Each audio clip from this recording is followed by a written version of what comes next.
Hello दोस्तों, आपका स्वागत है 143 मंडोलिया क्लास पर। तो दोस्तों, आज हम पढ़ेंगे सामान्य विज्ञान। सामान्य विज्ञान में पढ़ेंगे हम वस्तुओं की आकृति, आकार यानी वस्तुओं के बारे में। ओके, तो देखो हमारा पहला पॉइंट है कि वस्तुएं आकृति, रंग, गुण आदि में अलग अलग होती हैं। वस्तुएं किस किस में अलग अलग होती हैं? आकृति, रंग, गुण आदि में अलग अलग होती हैं वस्तुएं। ओके, दूसरा पॉइंट है हमारा समानता के आधार पर वस्तुओं के समूह बना सकते हैं। समानता के आधार पर वस्तुओं के समूह बना सकते हैं। ओके, जैसे हम ले सकते हैं, यानी इस वस्तु में कौन कौन से गुण होते हैं? देखो, चमकता यानी चमकता होती है वस्तु में, कठोरता होती है, चुंबकत्व होता है, विलेयता होती है, पारदर्शिता होती है, पारभासता होती है, आदि गुण होते हैं। कौन कौन से होते हैं? चमकता, कठोरता, चुंबकत्व, विलेयता, पारदर्शिता, पारभासता आदि गुण होते हैं। ओके, धातुएं वायु या नमी के संपर्क में आने से संचारण या जंग के कारण चमक खो देती हैं। जो धातु होती हैं वे वायु और नमी इन दोनों के संपर्क में आने से वे धातु होती हैं वे वायु और नमी के संपर्क में आने से संचारण या जंग के कारण, किसके कारण? संचारण या जंग के कारण चमक खो देती हैं, जिसे हम जंग कहते हैं। ओके, जैसे लो पे लग जाती है जंग।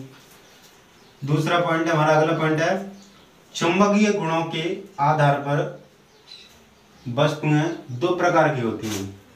किसके आधार पर? चुंबकीय गुणों के आधार पर वस्तुएं दो प्रकार की होती हैं। चुंबकीय वस्तुएं, अचुंबकीय वस्तुएं। ओके, दो प्रकार की होती हैं, चुंबकीय वस्तुएं और अचुंबकीय वस्तुएं। कुछ द्रव केरोसिन, सरसों के तेल, कौन कौन से? केरोसिन और सरसों के तेल में पूर्णतः मिश्रित नहीं होते हैं। कुछ द्रव ऐसे होते हैं जो केरोसिन, सरसों के तेल में पूर्णतः मिश्रित नहीं होते हैं।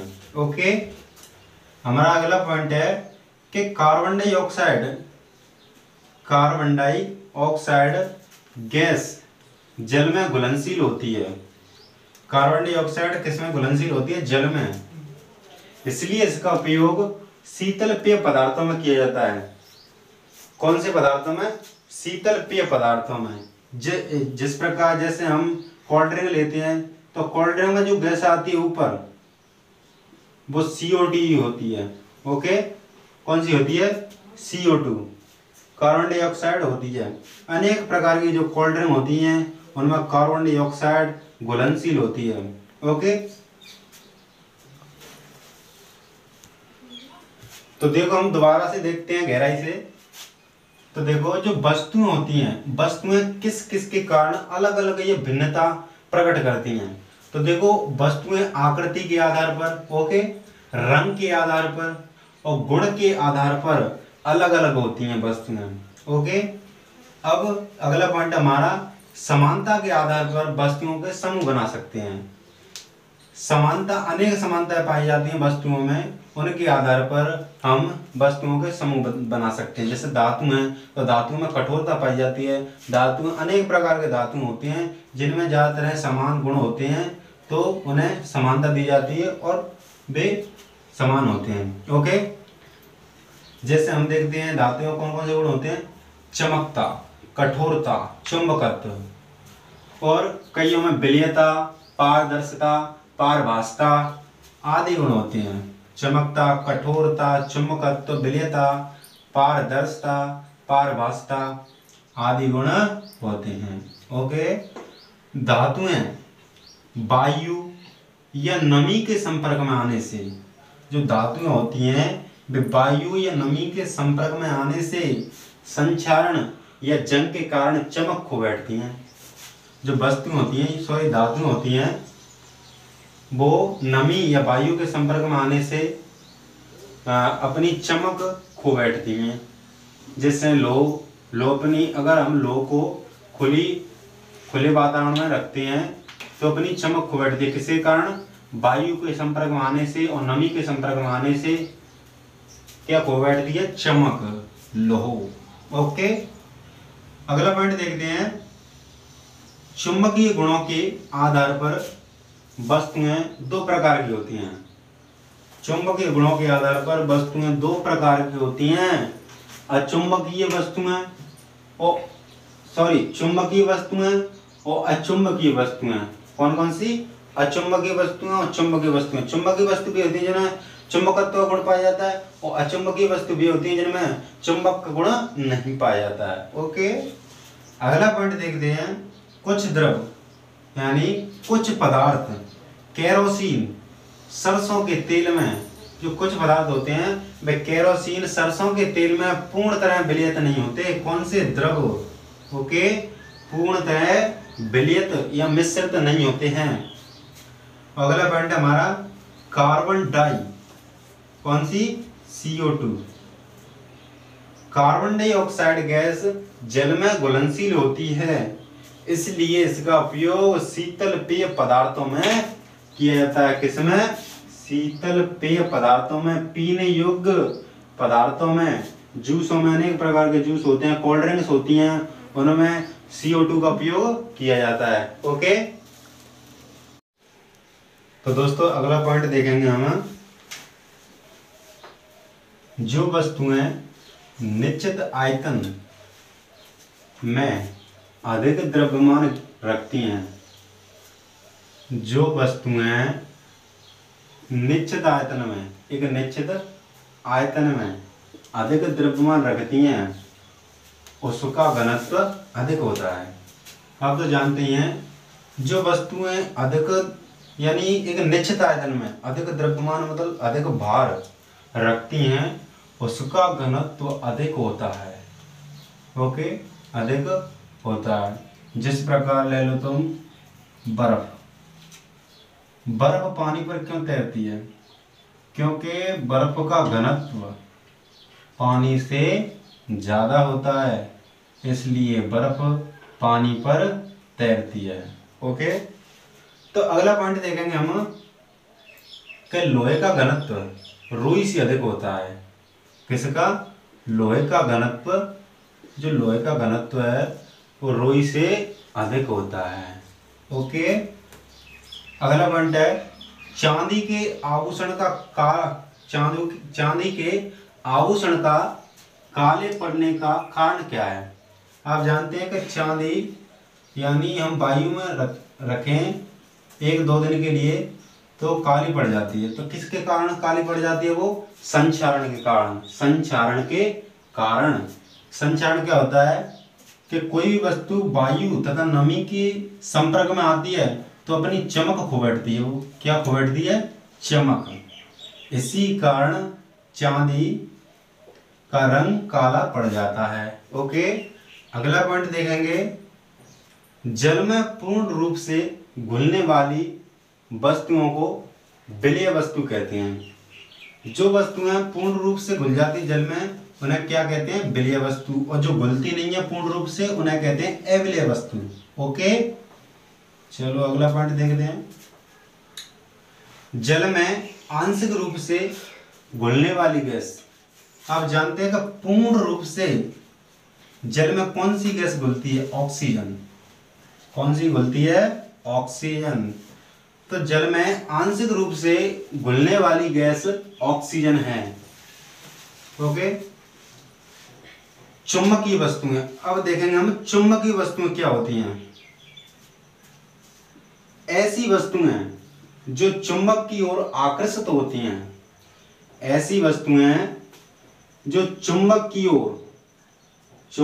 ओर आकर्षित होती हैं उन्हें चुंबकीय वस्तु कहते हैं।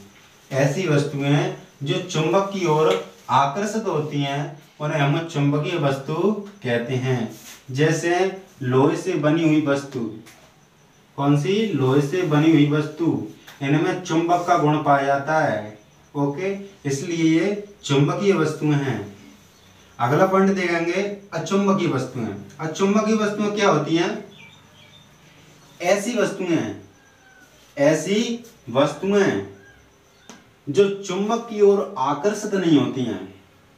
ऐसी वस्तुएं जो चुंबक की ओर आकर्षित नहीं होती हैं उन्हें हम क्या कहते हैं? अचुंबकीय वस्तुएं। क्या कहते हैं? अचुंबकीय वस्तुएं। जैसे उदाहरण देखेंगे हम, लकड़ी, प्लास्टिक, इनमें कोई भी चुंबक का गुण नहीं होता है, इसलिए ये चुंबकीय वस्तु नहीं है, ये अचुंबकीय वस्तु हैं। अगला पॉइंट देखेंगे, अब दोबारा से देखेंगे हम इनको गहराई से। देखो, पहला पॉइंट था हमारा, जो वस्तुएं निश्चित आयतन में अधिक द्रव्यमान रखती हैं। जो वस्तुएं, कोई भी वस्तु ले लो, वो एक निश्चित आयतन में अधिक द्रव्यमान रखती है तो उसका घनत्व अधिक होगा। ठीक है। अगला पॉइंट है, लोहे का घनत्व रुई से अधिक होता है। लोहे का घनत्व रुई से अधिक होता है क्योंकि एक निश्चित एक निश्चित वस्तु है और अधिक द्रव्यमान है। निश्चित वस्तु है, अधिक द्रव्यमान। द्रव्यमान का मतलब होता है भार। ठीक है। तो देखो, ये लोहा ना, ये लोह एक निश्चित वस्तु होती है, तो निश्चित वस्तु का एक निश्चित आयतन होता है और अधिक द्रव्यमान होता है, इसलिए इसका घनत्व अधिक होता है। किससे? रुई से। ठीक है। अगला पॉइंट देखेंगे, चांदी के आभूषण, जितने भी चांदी के आभूषण होते हैं, चांदी के आभूषण का काले पड़ने का कारण क्या है? चांदी के आभूषण का काले पड़ने का कारण है संचारण। संचारण मैंने पहले बताया था कि संचारण क्या होता है कि जब किसी पदार्थ को वायु तथा नमी के संपर्क में लाते हैं या होती है वस्तु, तो वह अपनी चमक खो बैठती है। क्या? अपनी चमक खो बैठती है। इसे ही हम संचारण कहते हैं। इसी प्रकार ये चांदी है। चांदी अगर हम 1-2 दिन के लिए वायु या नमी के संपर्क में रखते हैं या अम्लों के संपर्क में रखते हैं तो ये अपनी चमक खो बैठती है। तो इसका जो काला पड़ने का कारण है वो क्या है? संचारण। ओके। अब अगला पॉइंट देखते हैं, जल में पूर्ण रूप से घुलने वाली वस्तुओं को क्या कहते हैं? विलेय वस्तु। जल में पूर्ण रूप से घुलने वाली वस्तुओं को विलेय वस्तु कहती हैं, और जो वस्तुएं जल में पूर्ण रूप से घुलती नहीं है उन्हें क्या कहते हैं? अविलेय वस्तु। ओके। तो अगला पॉइंट देखेंगे अब, जल में आंशिक रूप से यानी पूर्ण रूप से घुलने वाली गैस कौन सी है? ऑक्सीजन। ऑक्सीजन गैस है। कौन सी गैस है? ऑक्सीजन। जल में पूर्ण रूप से घुलने वाली गैस है ऑक्सीजन। अगला पॉइंट है, चुंबकीय वस्तुएं क्या होती हैं? ऐसी वस्तुएं जो चुंबक की ओर आकर्षित होती हैं। ऐसी वस्तुएं जो चुंबक की ओर आकर्षित होती हैं उन्हें हम चुंबकीय वस्तु कहते हैं। जैसे हम लोहे से बना वस्तुएं देखते हैं, जैसे लोहे से बनी कोई वस्तु ले लो, तो लोहे से बनी वस्तुओं में चुंबकत्व का गुण होता है, चुंबकत्व का। तो ये वस्तुएं जहाँ चुंबक होती है उधर की ओर आकर्षित होने लगती हैं। ये बताया है कि वे वस्तुएं, ऐसी वस्तुएं जो चुंबक की ओर आकर्षित होती हैं उन्हें हम चुंबकीय वस्तु कहते हैं। क्या कहते हैं? चुंबकीय वस्तु। जैसे लोहे से बनी वस्तु। अचुंबकीय वस्तु कौन सी होती हैं? ऐसी वस्तुएं जो चुंबक की ओर आकर्षित नहीं होती हैं। ऐसी वस्तुएं जिनमें चुंबकत्व का गुण नहीं पाया जाता है। या चुंबक की ओर आकर्षित नहीं होती हैं उन्हें हम अचुंबकीय वस्तु कहते हैं। क्या कहते हैं? अचुंबकीय वस्तु। जैसे हम उदाहरण देखते हैं, लकड़ी में कोई भी चुंबकत्व का गुण नहीं होता है। प्लास्टिक में कोई भी चुंबकत्व का गुण नहीं होता है, इसलिए ये वस्तुएं अचुंबकीय वस्तुएं हैं।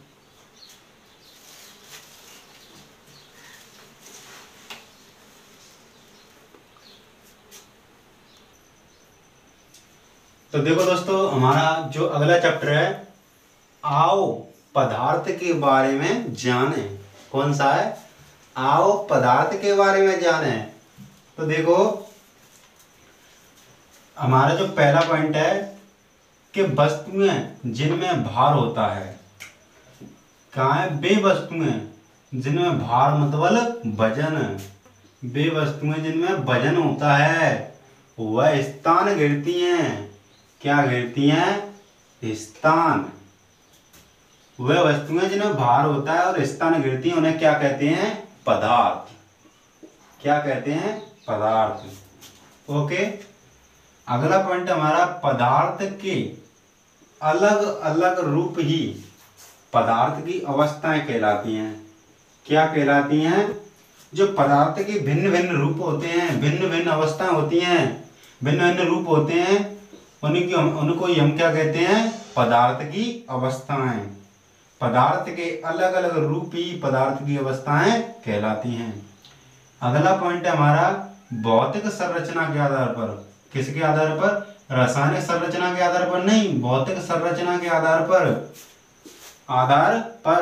पदार्थ 4 प्रकार के होते हैं।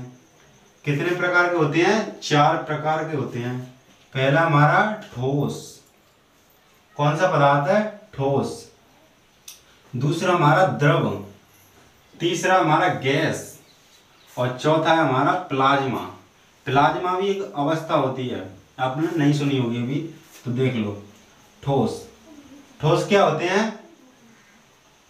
ठोसों के जो कण होते हैं वो बहुत ही निकट होते हैं। ठोस के कण बहुत ही पास पास होते हैं। वे पदार्थ होते हैं ठोस। ओके। द्रव क्या होते हैं? जो द्रव के कण होते हैं वे ठोसों की अपेक्षा थोड़े दूर दूर होते हैं। क्या होते हैं? ठोसों की अपेक्षा थोड़े दूर दूर होते हैं। ओके, वे होते हैं द्रव। अब गैस क्या है? यानी जो द्रव के वो गैस के कण हैं। किसके? गैस के कण हैं। वे द्रव के कणों की अपेक्षा बहुत ही दूर दूर होते हैं, ना के बराबर दूरी होती, यानी बहुत ही दूर, कोई भी बल नहीं होता। ठोसों के कणों के मध्य होता है प्रबल बल, प्रबल आकर्षण बल। इनके जो मध्य होता है वो प्रबल आकर्षण बल बहुत ही कम होता है। इनके कणों के मध्य जो प्रबल आकर्षण बल होता है बहुत ही कम होता है। और जो गैस के कण होते हैं, गैस के कणों के मध्य जो प्रबल आकर्षण बल होता है वो ना के बराबर होता है। जब हम कोई भी अगरबत्ती को अगर कमरे के कोने में लगाते हैं तो गैस बहुत ही तेजी से पूरे कमरे में फैल जाती है। तो उनके जो गैस के कण होते हैं उनके कणों के मध्य कोई भी बल नहीं होता है। ओके। अब प्लाज्मा क्या होती है? प्लाज्मा अवस्था किसमें पाई जाती है? जैसे सूर्य में प्लाज्मा अवस्था पाई जाती है। एक ऐसी अवस्था जिसमें इलेक्ट्रॉन बाहर निकलते हैं, वो अवस्था होती है प्लाज्मा अवस्था। जैसे तारे, सूर्य आदि बहुत ही तेज होते हैं, यानी बहुत ही ऊष्मा होती है उनके पास, तो उनके इलेक्ट्रॉन बाहर डोलते हैं। ओके, वो होती है प्लाज्मा अवस्था। ठीक है। अब आते हैं ठोस के कण पास पास होते हैं। मैंने पहले बताया था कि जो ठोस के कण होते हैं पास पास होते हैं, और द्रव के कण हैं वो ठोस की अपेक्षा थोड़े दूर दूर होते हैं। ठीक है। ठोस की अपेक्षा जो कण होते हैं द्रव के वे थोड़ी दूर दूर होते हैं। और जो गैस के कण हैं वे द्रव के कणों की अपेक्षा दूर दूर होते हैं। इनके मध्य कोई भी बल नहीं होता। इनके मध्य प्रबल आकर्षण बल बहुत ही कम होता है, और सबसे ज्यादा प्रबल आकर्षण बल ठोस के कणों के मध्य होता है। ठीक है। अब है प्लाज्मा में क्या होता है? जो सूर्य है, सूर्य की जो ऊष्मा है उसमें इलेक्ट्रॉन बाहर निकलते हैं। क्या निकलते हैं? इलेक्ट्रॉन बाहर निकलते हैं। वह होती है प्लाज्मा अवस्था। ओके। अब द्रव का आयतन निश्चित होता है। अब जानते हैं द्रव का आयतन निश्चित होता है। अगर हम 1 किलो दूध लेंगे तो उसे हम किसी भी चौड़े बर्तन में डाल रहे तो 2 किलो नहीं हो सकेगा, इसलिए इसका आयतन निश्चित होता है, लेकिन इसका जो आकार होता है वो निश्चित नहीं होता। इसका आकार होता है वो निश्चित नहीं होता। जैसे हम किसी भी बर्तन में लें, जैसे गिलास में लेंगे दूध को तो गिलास का आकार ले लेगा। अगर हम किसी भी चौड़े बर्तन में लें तो वो चौड़े बर्तन का आकार ले लेगा। इसी के कारण ही इसका आकार क्या होता है, अनिश्चित। क्या होता है, अनिश्चित। ओके। और दूसरा पॉइंट, हमारा अगला पॉइंट कि सूर्य और तारे में पदार्थ की अवस्था क्या होती है, प्लाज्मा अवस्था होती है। क्या होती है, प्लाज्मा अवस्था होती है। जो सूर्य और तारे के पास जितने भी पदार्थ पाए जाते हैं, मिश्रित पदार्थ, उनमें कौन सी अवस्था होती है, प्लाज्मा अवस्था। ओके। अगला पॉइंट देखेंगे, परमाणु पदार्थ की मूलभूत इकाई है।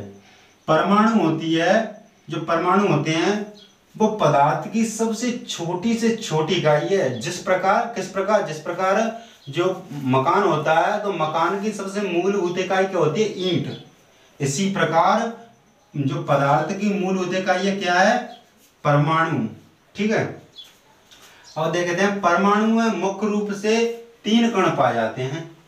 परमाणु में मुख्य रूप से 3 कण पाए जाते हैं। कौन कौन से, इलेक्ट्रॉन, प्रोटॉन, न्यूट्रॉन। तो इलेक्ट्रॉनों को किससे प्रदर्शित करते हैं, तो देखो ये क्या है, यानी परमाणु में मुख्य रूप से 3 पार्ट होते हैं, 3 कण होते हैं। इलेक्ट्रॉनों को किससे प्रदर्शित करते हैं, इलेक्ट्रॉनों को करते हैं -e से, और प्रोटॉनों को करते हैं +p से, यानी p+ से, और न्यूट्रॉनों को करते हैं स्मॉल n से। देखो इलेक्ट्रॉनों को किससे प्रदर्शित करते हैं, यानी -e से। किसको, इससे। यानी जो इलेक्ट्रॉन है इसे किससे प्रदर्शित करते हैं, -e से। और प्रोटॉन को किससे प्रदर्शित करते हैं, p+ से, प्रोटॉन। ठीक है। और न्यूट्रॉन को करते हैं माइनस, यानी कैपिटल जो स्मॉल n से। ओके। चलो दोबारा देख लेते हैं। अब भी दोबारा देखो कि जो वस्तुएं हैं जिनमें भार होता है, कोई भी वस्तु हो उसमें वजन होगा, वह स्थान घेरेगी, तो क्या होगी, वो पदार्थ होगी। आपको सभी को पता है कि जो वस्तुएं जिनमें भार होता है वो स्थान घेरती है, वही पदार्थ होती है। आपको सभी को पता है। ओके। और जो अगला पॉइंट है हमारा, पदार्थ के अलग अलग रूप ही पदार्थ की अवस्थाएं कहलाती हैं। पदार्थ के भिन्न भिन्न रूप, अलग अलग रूप ही पदार्थ के क्या कहलाती हैं पदार्थ की क्या कहलाती हैं, अवस्थाएं। ओके। अब जो अगला पॉइंट है हमारा, भौतिक संरचना के आधार पर। किसके आधार पर, भौतिक संरचना के आधार पर पदार्थ 4 भागों में बांटे गए हैं। भौतिक संरचना के आधार पर पदार्थ 4 भागों में बांटे गए हैं। मैंने पहले बताया था, ठोस है, द्रव है, गैस है, प्लाज्मा है। ठोस है, द्रव है, गैस है, प्लाज्मा है। ये 4 अवस्था होती हैं किसकी, पदार्थ की। ओके। तो हमारे ठोस क्या होते हैं, जो ठोसों के कण होते हैं वे बहुत ही निकट होते हैं। ठोसों के कण होते हैं वे बहुत ही निकट होते हैं। उन कणों के मध्य, यानी ठोसों के कणों के मध्य प्रबल आकर्षण बल होता है। इसी के कारण ही वे ठोस होते हैं। ओके। दूसरा हमारा द्रव। तो जो द्रव के कण होते हैं वे ठोसों की अपेक्षा थोड़े दूर दूर होते हैं। कैसे होते हैं, थोड़े दूर दूर होते हैं। द्रव के कण थोड़े दूर दूर होते हैं। किसकी अपेक्षा, ठोस के कणों की अपेक्षा। ठीक है। इसलिए वे द्रव होते हैं। और इनके मध्य जो प्रबल आकर्षण बल है वो, यानी ठोसों के कणों की अपेक्षा थोड़ा कम है। ठीक। अब जो गैस है, गैस के कण होते हैं वे बहुत ही दूर दूर होते हैं, बहुत ही दूर दूर होते हैं। तो इन कणों के, यानी गैस के कण दूर दूर होते हैं। इसी कारण ही जो गैस होती है, कोई भी गैस हो, अगर हम थोड़ी सी भी अगर हम गैस छोड़े किसी वातावरण में तो बहुत ही ज्यादा वातावरण घेर लेती हैं, बहुत ही जल्दी फैल जाती है उस वातावरण में। ओके। किसके कारण, गैस के कण दूर दूर होने के कारण। इनमें कोई भी आकर्षण बल होता नहीं है। और जो प्लाज्मा अवस्था है हमारी, प्लाज्मा अवस्था पाई जाती है सूर्य पे। सूर्य पे जितने भी पदार्थ हैं, अनेक प्रकार के पदार्थ हैं, उसमें जो सूर्य है उसमें अत्यधिक ऊष्मा पाई जाती है। तो जो अत्यधिक ऊष्मा पाई जाती है उसी पर ही जो प्लाज्मा अवस्था पाई जाती है। ओके। और प्लाज्मा अवस्था जिस पदार्थ में पाई जाती है उसमें इलेक्ट्रॉन निकलते हैं। तो देखो हमने पहले बताया था कि जो ठोस के कण हैं वे पास पास होते हैं और द्रव के कण हैं वे ठोस की अपेक्षा थोड़े दूर दूर होते हैं। ठीक है। और जो गैस के कण हैं वे द्रव की अपेक्षा दूर दूर होते हैं। और जो प्लाज्मा में इलेक्ट्रॉन निकलते हैं, जो प्लाज्मा में इलेक्ट्रॉन निकलते हैं। ठीक है। द्रव का आयतन निश्चित आकार, द्रव का आयतन निश्चित आकार और अनिश्चित, यानी द्रव का आयतन होता है वो निश्चित होता है। देखो जो द्रव का आयतन होता है वो निश्चित होता है। ठीक है। और आकार होता है वो क्या होता है, अनिश्चित होता है, अनिश्चित होता है। अब सूर्य व तारे में पदार्थ की प्लाज्मा अवस्था पाई जाती है। सूर्य और तारे में पदार्थ की प्लाज्मा अवस्था पाई जाती है। परमाणु पदार्थ की मूलभूत इकाई है। जो परमाणु होते हैं वो पदार्थ की मूलभूत इकाई होती है। ठीक है। किस प्रकार, जिस प्रकार एक बड़ी मकान की जो मूलभूत इकाई क्या है, ईंट या पत्थर। एक पत्थर पूरे मकान की एक मूलभूत नींव या इकाई है। ठीक है। और अगला पॉइंट हमारा परमाणु में मुख्य रूप से 3 कण पाए जाते हैं। परमाणु में मुख्य रूप से 3 कण पाए जाते हैं। देखो कौन कौन से हैं, इलेक्ट्रॉन। कौन से हैं, इलेक्ट्रॉन, जिन्हें हम -e से प्रदर्शित करते हैं। प्रोटॉन को हम +p से प्रदर्शित करते हैं। न्यूट्रॉन को हम n से प्रदर्शित करते हैं। ठीक है।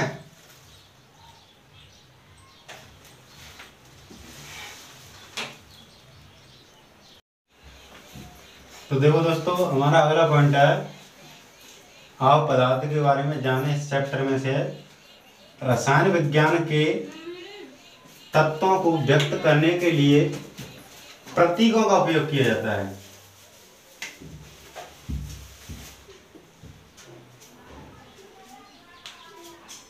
रसायन विज्ञान के तत्वों को व्यक्त करने के लिए प्रतीकों का उपयोग किया जाता है, आप तो जानते होंगे। अब तक कितने तत्वों का खोज हुई है, 118 तत्वों का। अब तक कितने तत्वों की खोज हुई है, 118 तत्वों की खोज हो चुकी है। ओके। एक ही प्रकार से बने परमाणु को तत्व कहते हैं। किससे, एक ही प्रकार से बने परमाणु को क्या कहते हैं,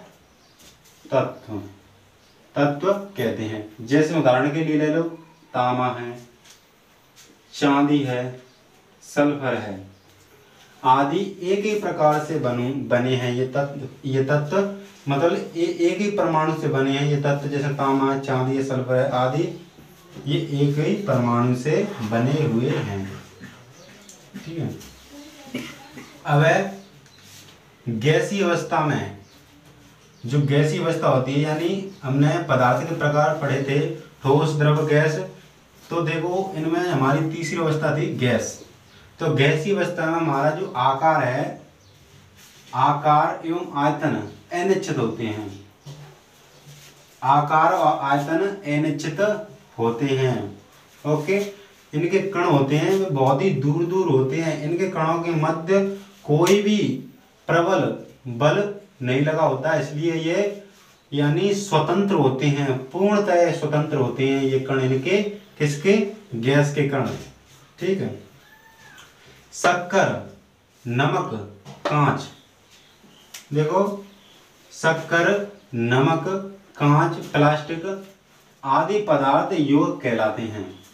ठीक है, जैसे शक्कर है, नमक है, यानी एक ही कण से बने हुए हैं, ये एक ही कण से बने हुए हैं तो क्या कहलाते हैं? ये शक्कर है, जैसे चीनी, नमक, कांच, प्लास्टिक। तो परमाणु के धनावेश, किसके? परमाणु के धनावेश कणों को क्या कहते हैं? प्रोटॉन। परमाणु के धनावेश को क्या कहते हैं? प्रोटॉन। इसे प्लस p से प्रदर्शित करते हैं। ठीक है, इसे वो किससे प्रदर्शित करते हैं? प्लस p से। ठीक है, अगला पॉइंट हमारा जल यौगिक सूत्र। जल यौगिक के यौगिक सूत्र क्या है? H2O। यह एक यौगिक है। क्या? जल। जल क्या है? एक यौगिक। न्यूट्रॉन का विद्युत के उदासीन होता है। जो न्यूट्रॉन होता है वो विद्युत का उदासीन होता है, ना ही तो धनावेश होता है ना ही ऋणावेश होता है। ठीक है, तो देखो दोबारा से देख लो।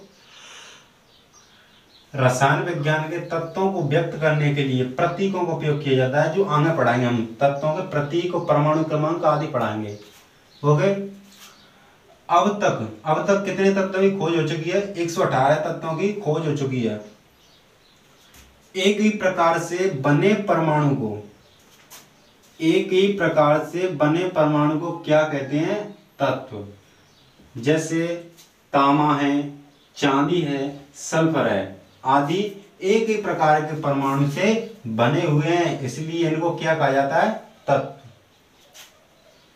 गैसीय अवस्था, मैंने पहले भी बताया था कि जो गैस के कण हैं वे बहुत ही दूर दूर होते हैं, यानी उन कणों के मध्य ना के बराबर प्रबल आकर्षण बल होता है। इसी के कारण वे स्वतंत्र रूप से कहीं भी कभी भी जा सकते हैं। ओके, इसलिए जब हम कोई भी गैस एक कम मात्रा में छोड़ते हैं तो पूरे वातावरण में फैल जाती है। किसके कारण? इनके कणों के कारण। इनके कणों के मध्य कोई भी आकर्षण बल नहीं होता। ओके, इसलिए वो गैस पूर्ण रूप से पूरे वातावरण में फैल जाती है। ठीक है, और गैसीय अवस्था में आकार, आयतन अनिश्चित होते हैं। ठीक है, अब शक्कर है, नमक है, कांच है, प्लास्टिक है, ये आदि एक ही तत्व से बने हुए हैं। एक ही तत्व से बने हुए हैं, ये पदार्थ भी यौगिक कहलाते हैं। ठीक, ये परमाणु है। परमाणु के नाभिक में क्या क्या पाया जाता है? एक तो न्यूट्रॉन, एक प्रोटॉन। न्यूट्रॉन को करते हैं स्मॉल n से प्रदर्शित और प्रोटॉन को करते हैं प्लस p से प्रदर्शित। ठीक, अब परमाणु के धन आवेशित कण को क्या कहते हैं? परमाणु के धन आवेशित कण को कहते हैं हम प्रोटॉन। ठीक, अगला पॉइंट हमारा जल यौगिक के यौगिक सूत्र क्या होता है? जल यौगिक का यौगिक सूत्र क्या होता है? H2O। ये आपका जल का सूत्र H2O। अगला पॉइंट हमारा न्यूट्रॉन कण विद्युत के उदासीन होते हैं। इनमें कोई भी विद्युत धारा नहीं बहती है। न्यूट्रॉन कण विद्युत के उदासीन होते हैं, ना तो ये धनावेशित होते ना ऋणावेशित होते, ये उदासीन होते हैं। क्या होते हैं? उदासीन।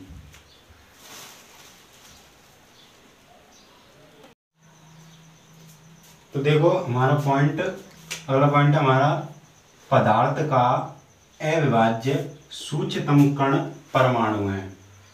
यह ग्रीक दार्शनिक, कौन था? एक ग्रीक दार्शनिक, ग्रीक भाषा के फिलोसफर थे जिन्होंने जिनका नाम है डेमोक्रिटस ने कहा था कि पदार्थ का अविभाज्य सूक्ष्मतम कण क्या है? परमाणु।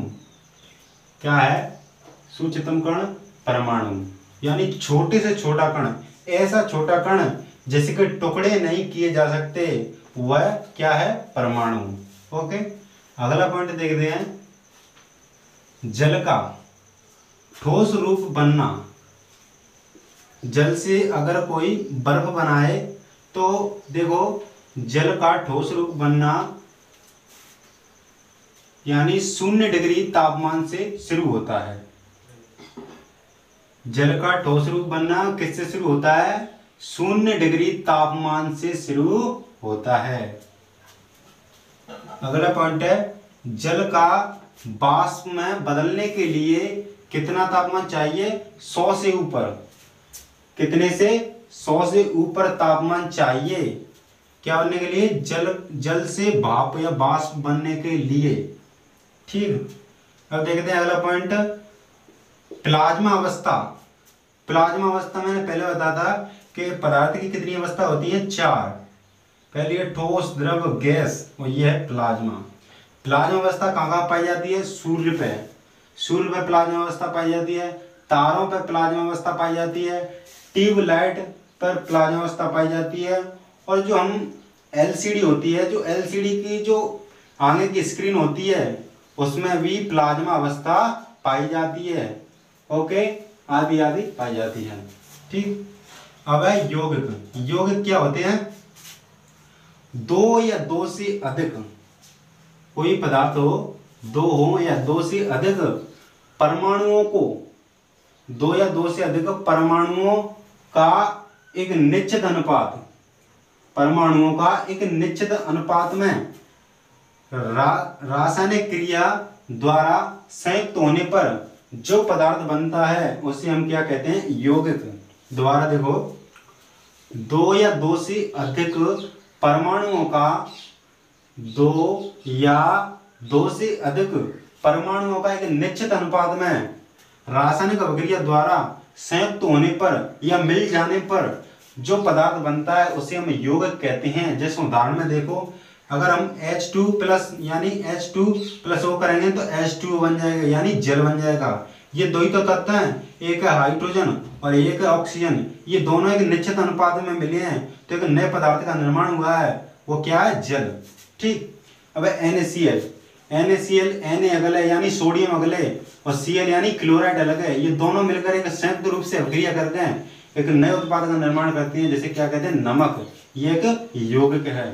ठीक, जिस प्रकार जैसे CO2 देखो, CO2 है कार्बन डाइऑक्साइड है, इसमें 2 तत्व हैं, एक तो कार्बन, एक है ऑक्सीजन, तो दोनों मिलकर क्या बनाते हैं? Carbon dioxide. ठीक, अब अगला हमारा HCl में क्या है? एक है H यानी हाइड्रोजन, दूसरा है Cl। ये दोनों मिलकर एक संयुक्त रूप से अभिक्रिया करके एक नए पदार्थ का निर्माण करते हैं, जैसे हम हाइड्रोक्लोरिक अम्ल कहते हैं। क्या कहते हैं? हाइड्रोक्लोरिक अम्ल। अगला है हमारा MgCl यानी Mg अलग और Cl अलग, यानी Mg से कहते हैं मैग्नीशियम, Cl से कहते हैं क्लोराइड। दोनों मिलकर एक नए पदार्थ का निर्माण करते हैं, जैसे मैग्नीशियम क्लोराइड कहते हैं। ओके, अगर अब भी समझ में नहीं आया हो तो दोबारा से देखो, पदार्थ का अविभाज्य यानी ऐसा अविभाज्य इसमें से विभाजन नहीं किया जा सकता है, उसे कहते हैं हम अविभाज्य। ठीक, अविभाज्य किसे कहते हैं?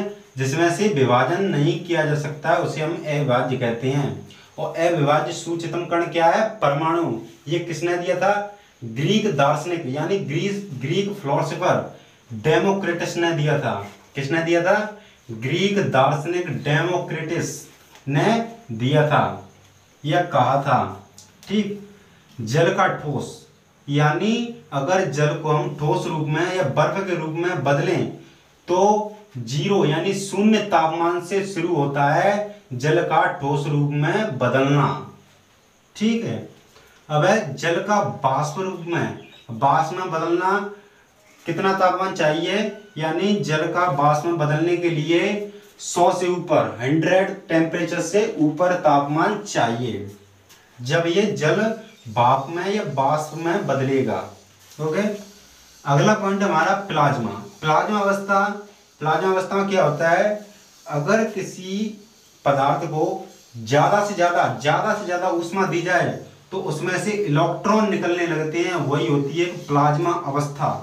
ओके, तो प्लाज्मा अवस्था कहाँ पाई जाती है? सूर्य, तारे, ट्यूबलाइट आदि में पाई जाती है।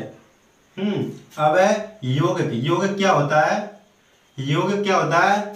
2 या 2 से यानी 2 हो या 2 से अधिक परमाणुओं का एक निश्चित अनुपात, परमाणुओं का एक निश्चित अनुपात में रासायनिक क्रिया द्वारा या रासायनिक अभिक्रिया द्वारा संयुक्त होने पर जो पदार्थ बनता है उसे हम यौगिक कहते हैं। उसे क्या कहते हैं? यौगिक। जब हम एक दो या दो से अधिक तत्वों को जब मिलाते हैं तो वो एक संयुक्त रूप में एक निश्चित अनुपात में बनता है, जिसे हम क्या कहते हैं? यौगिक। तो उदाहरण देखो, H2O हाइड्रोजन और यानी दो हाइड्रोजन एक ऑक्सीजन दोनों मिलकर बने जल H2O। ओके। दूसरा है NaCl, Na sodium Cl chloride, ये दोनों मिलकर एक संयुक्त रूप से मिलकर क्या बनाते हैं? नमक। तीसरा हमारा CO2 कार्बन डाइऑक्साइड। तो CO2 में क्या होता है? C+O2, ये दोनों एक संयुक्त रूप से संयुक्त अनुपात के रूप से एक नया पदार्थ बनाते हैं, जिसे कहते हैं कार्बन डाइऑक्साइड। ये भी एक यौगिक है, ये भी एक यौगिक है और ये भी एक यौगिक है। अब है HCl हाइड्रोक्लोरिक अम्ल। हाइड्रोक्लोरिक अम्ल क्या है? यानी एक हाइड्रोजन और एक Cl से मिलकर एक हाइड्रोक्लोरिक अम्ल बनता है, जो हमारे आमाशय में पाया जाता है। Mg क्या होते हैं? Magnesium chloride. मैग्नीशियम यानी Mg और क्लोराइड, ये दोनों मिलकर Mg यानी मैग्नीशियम क्लोराइड बनाते हैं। ओके, ये सभी यौगिक होते हैं। ठीक है।